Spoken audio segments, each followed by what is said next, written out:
Hello, my name is Rio, and today I'm going to be talking about movies I watched in March 2026.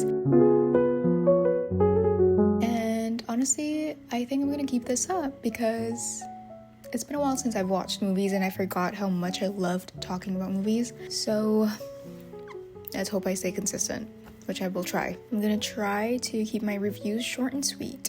Marty Supreme. This is such an anxiety-inducing film, and honestly, what did we expect, given that it's the Safdie brothers? Actually, just one of them. I think they're fighting right now, I don't know. But I honestly enjoyed watching this, and it's actually a great watch, but man, oh man, the characters are so unbearable.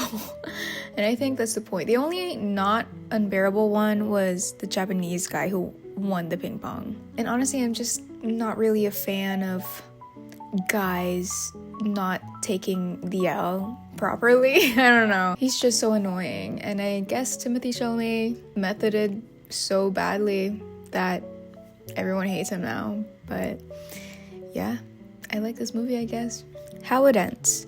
When I was watching this, I thought to myself, why are the streets so empty and why are the characters social distancing? And it just makes sense because I looked at the release date and it was released in 2021. It's such a COVID movie. But yeah, this is such a lighthearted watch as the main character tries to get closure from her past relationships with the help of her younger self before the end of the world. Like, I feel like they took advantage of the emptiness of the streets, so that's why they made that movie. But it's fun. It's fun. A lot of talking, which I love. Talking and walking. Train dreams.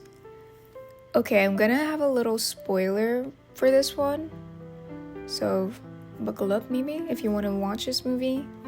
Go away. It's a beautiful tragedy, and they just get you in a way that makes you feel for the character as he experiences or feels these cumbersome feelings and guilt, and it just reminds me grief really is a funny thing because the memories you have with the person you lost keep you happy and sad at the same time, but then you realize at the end of the day they're just memories, and that's all they'll ever be after they died. This was slow. I kind of am an impatient watcher. I sat through the slow scenes and I was able to get through it. The Red Shoes. I finally got to sit down and watch this movie, and I honestly didn't think the storyline would be like that. I thought it was going to be more fantasy, but I still thoroughly enjoyed it. I loved watching the dance sequence and the effects it had. You wouldn't think that it's made in 1948 or it was released in 1948. I was so shocked when I saw that it was from the 40s. The production design and also the color, oh my gosh, the color, they're popping, and it's so amazing. Super 8. This was a much needed rewatch that I didn't even do on purpose because it was just on my live TV, and I was like, hey, I actually don't remember anything from this movie except for the fact that they used a Super 8. I haven't watched E.T. in full, and I know a lot of people are comparing this movie, Super 8, to E.T., so I definitely have to watch E.T. now. I love how it just delves into family relationships, also friendship, of course, and the action is there, the adventure. I love a fun movie like that. Cabin Fever, Patient Zero. Okay, so this was also on my live TV, and honestly, I was about to sleep, and I was just debating. 3/4 into the movie, I was debating on whether I should finish it or not, but I was already 3/4 of the movie, like I said, so might as well just watch it. And if you're thinking that for the majority of the movie, then it's not good, you know? But with me, I feel like I tend to give a lot of second chances with movies. I just let them cook, as the kids say these days. But that did not cook, I fear. That was raw. Idiotka. I didn't expect anything from this movie. I just invited a friend over. No, I invited a friend to go to the Plaza Theater with me to watch this movie. I just chose whatever movie they had in the Plaza Theater. I went to it completely blind, and so did my friend, and we enjoyed it. And I also love it when people make movies for fun and serious, but also add some sadness factor to it, because life is serious. A New Leaf. This movie is so wholesome and so cute. Honestly, I didn't find it wholesome at first because I was like, what do you mean you're using someone to get money? I love how wholesome Elaine May's character is in there, and I didn't actually know that she wrote and I think directed it, correct me if I'm wrong, but that was good, and apparently that was her first directorial movie. I also love how witty the jokes were in that movie, and the way they delivered it is just die my love. Watching this, I'm not scared of giving birth, but more so the fact that after giving birth, my partner is just a complete scumbag and also going through it. This was not a fun watch for me. I had a heavy heart, but it was intriguing. I am still hooked with the story. But you know what? Lynn Ramsey has a way of writing motherhood that makes you scared. Like with We Need to Talk About Kevin, she presents the struggle of a mom trying to connect with her son and failing. And in this one, Die My Love shows the struggle of a mom losing herself after giving birth, postpartum depression, and the surroundings not helping her at all. You know when you watch a movie and it was so sad because it's about something so depressing? I don't know if the next thing I'm gonna say was going to be good or not. I don't even remember. But yeah, that's the feeling it evoked. If I had legs, I'd kick you. Speaking of motherhood, imagine going through it so badly that you develop a crush on Conan O'Brien. This is what it was. Motherhood is tough, and in this case, in this movie, she is taking care of her daughter who has special needs, and it's just very baffling how she herself, her profession, is to help people try to regulate their feelings and emotions. She's a therapist. And in this movie, I know a lot of people talk about, resilience of a mother, this one, this and that. To me, it's not about resilience, but more so we need to change the system for mothers like the main character, because she is not built for this life. No one is. So shut up about resilience, please. When people shouldn't keep suffering, when at the end of the day, they could have been avoided because the help should have been there in the first place. What was I talking about? Anyway, Rose Byrne is such an amazing actor in this movie, and I don't think I've ever seen her in a role like this, and her Oscar nomination is so well deserved.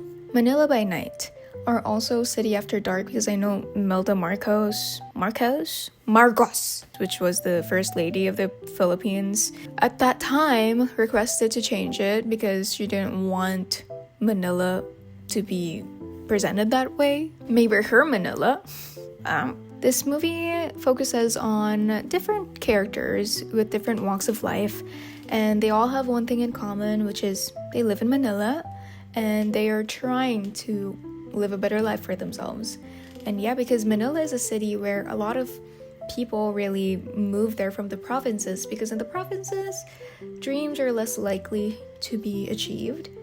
So when they move to Manila, they try to achieve their dreams there, but it is not that easy because they can lose themselves, the risk of losing their dignity as well.